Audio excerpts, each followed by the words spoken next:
I'm Donna Blanchard, and this is your ThinkTech news for Thursday, March 5th, 2015. As a band of snow pummels the continental U.S. from Texas to New England, a Delta plane slid off the runway at LaGuardia Airport in New York this morning. It came to rest after crashing into a fence on Flushing Bay. 125 passengers were aboard. They deplaned through emergency procedures, and only minor injuries were reported. Arrivals and departures were immediately canceled at the airport, but some have since resumed. Further south in Hardin County, Kentucky, 2 feet of snow fell and more than 40 miles of Interstate 65, a major thoroughfare through the state, was shut down, leaving hundreds of motorists stranded and stretching from Elizabethtown to Louisville for 18 hours. As a state of emergency has been declared by Kentucky Governor Steve Beshear, there is now some movement in traffic, and the National Guard has begun the arduous task of clearing snow and cars, many of which have been abandoned by their owners in the freezing temperatures.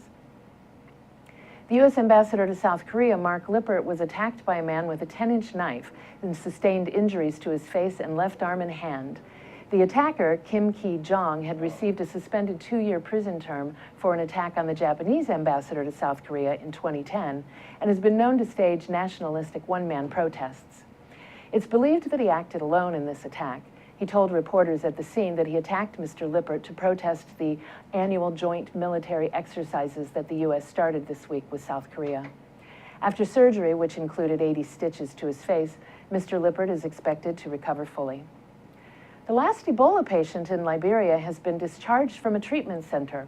A ceremony at the capital, Monrovia, marked the event, which brings the number of known cases of the disease in West Africa to 0.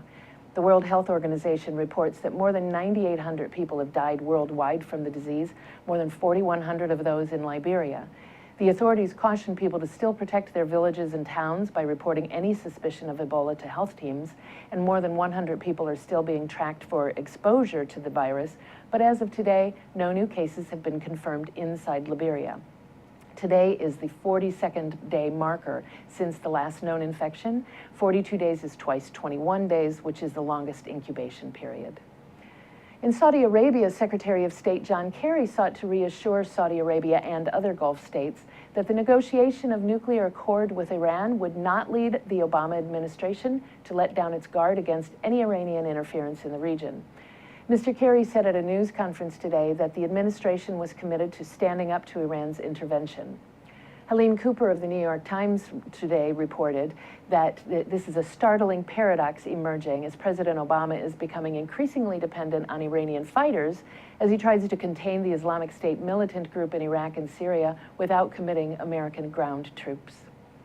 I'm Donna Blanchard, and this has been your ThinkTech News for Thursday, March 5th, 2015. Ahui ho!